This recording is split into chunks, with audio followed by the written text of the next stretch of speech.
আমি বেশিরভাগ সময় বাসার ভিতরের কাজগুলোর ভিডিও করি। বাইরের কাজের ভিডিও খুব একটা করি না। যেহেতু বাইরে গেলে আমার ক্যামেরাম্যান থাকে না। আসসালামু আলাইকুম। আপনাদের সাথে নিয়ে আসছি আজকে আমার নতুন একটা ভিডিও। আজকে আমার ক্যামেরাম্যান আমার সাথে যাচ্ছে। তাই ভাবলাম একটা ভিডিও করি। যেহেতু আজকে যাওয়াটা ক্যামেরাম্যানকে নিয়েই, মানে ক্যামেরাম্যানের উদ্দেশ্যে আজকে বাইরে যাওয়া। তাই সুযোগটা হাতছাড়া না করে ছোট্ট একটা ভিডিও করে নিলাম। আমি আমার ক্যামেরাম্যান দুজনে রেডি হয়ে রওনা দিলাম শহরের দিকে। আমাদের বাসা থেকে শহরে যেতে 30 টাকা ভাড়া লাগে আর দুবার সিএনজি চেঞ্জ করতে হয়। তাই শহরে পৌঁছে যায়। যাইতে যাইতে আমি প্রাকৃতিক দৃশ্যগুলো দেখতেছিলাম। বর্তমানে হলুদের বাংলাদেশ, মানে সরিষা ফুলের হলুদ গন্ধে মেতে থাকে বাংলাদেশ। হলুদের পাশে সাদা চুন করে একটা বাড়ি অনেক সুন্দর লাগতেছে। রাস্তার পাশে এরকম হলুদ ক্ষেত খুব সুন্দর লাগে। তো পৌঁছে গেলাম আমাদের শহরে। তো যাওয়ার পর ভাবলাম হালকা একটু নাস্তা করে, যেহেতু আমরা 2টার দিকে বের হয়েছিলাম, দুপুরে খাওয়ার কথা মনেই ছিল না। মানে সকালে 11টা 10:30টার দিকে খাইলে দুপুরে খাওয়ার কথা মনেই থাকে না। তাই আমি আমার ক্যামেরাম্যান মিলে ডাল পুরি খেয়ে নিলাম।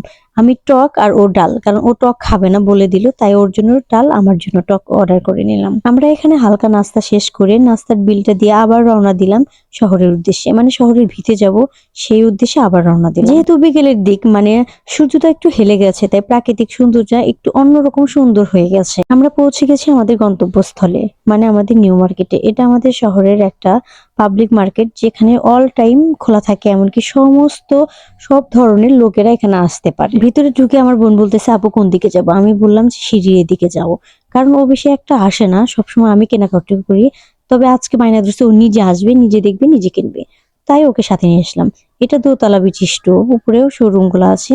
প্রথমে ওকে শু দেখালাম যে ওর পছন্দ হয় কিনা, যেহেতু ওর জন্যই আজকে আসা। আমার বোন এবার 6-এ উঠছে, তাই নতুন ব্যাগ, নতুন জুতা, নতুন ঘড়ি, নতুন ড্রেস এর বায়না করছে। তাই ওকে সাথে করেই নিয়ে গেলাম। আর স্কুল ড্রেস গুলোর সাথে শু গুলাই বেশি মানায়, তাই ওকে শু কেনার জন্য নিয়ে গেলাম। আমার পছন্দ এইটা, আর ওর পছন্দ হচ্ছে এই মাঝখানের যে মেজেন্টা কালার দেখতেছেন এইটা। তো কেনাকাটা শেষ করে আমরা বাইরে আসলাম। এবার যাবো আর একটা কেনাকাটা করতে। মানে আমি আমি যখনই বের হই একটা কাজ নিয়ে না, অনেকগুলো কাজ নিয়ে বের হই। সেটা আপনাদের সাথে লাস্টে আমি দেখাবো যে কি কি কিনলাম। শপিং মল থেকে বেরিয়ে আবার রিক্সায় উঠে পড়লাম। রিক্সা দিয়ে যাচ্ছিলাম শহরের মধ্যে দিয়ে। শহরের মধ্যে দিয়ে গেলে বোঝা যায় যে রিক্সার কত ভিড়। মানে শহরে গেলে শুধু রিক্সা আর রিক্সা, আর আমার রিক্সায় চড়তে খুব ভালো লাগে। সিএনজি আর রিক্সা, এই জিনিসটা আমার খুব ভালো লাগে। আমার ডান পাশে এটা হচ্ছে পদ্মপুকুর। বিকেলে এই পদ্মপুকুরে হরেক রকমের মানুষের মেলা, মানে ফুচকা, চটপটি, ঝালমুড়ি এখানে পাওয়া যায়।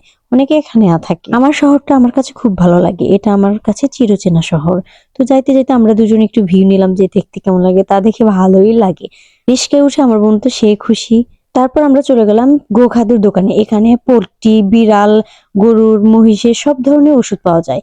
তাই আমি আজকে ওষুধ কিনতে গিয়েছিলাম। দোকানের ভিতরে ঢুকে দেখি ওখানে বাচ্চা বোর্ডিং করে রাখছে। তাই দেখে আমার মনে হলো যে আমার বাসায় বাচ্চা রেখে আসছে। গরুর খাদ্য কেনার পর আমি রিস্কার জন্য দাঁড়িয়ে আছি। রিস্কার শহরটা এতটা ব্যস্ত যে আপনি যদি নিজে থেকে পার না হন, কেউ বলবে না যে আমি থেমে আছি তুমি পার হও।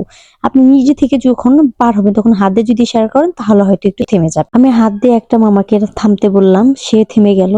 তখন আমি আস্তে ধীরে পার হয়ে গেলাম। পার হওয়ার সময় আমি একটা রিস্কা মামাকে বললাম, মামা আমি পার হব, মানে ইশারায় দিয়ে বললাম। তখন একটা মামা থামলো, তারপর আমি পার হলাম। তারপর রিস্কায় উঠে আমরা আবার আমাদের গন্তব্যে রওনা দিলাম। রিস্কায় ওঠার পর রিস্কা মামাকে বললাম আমাকে একটু বড় বাজারের মধ্যে নিয়ে যেতে, কারণ আমি কিছু ফল কিনবো।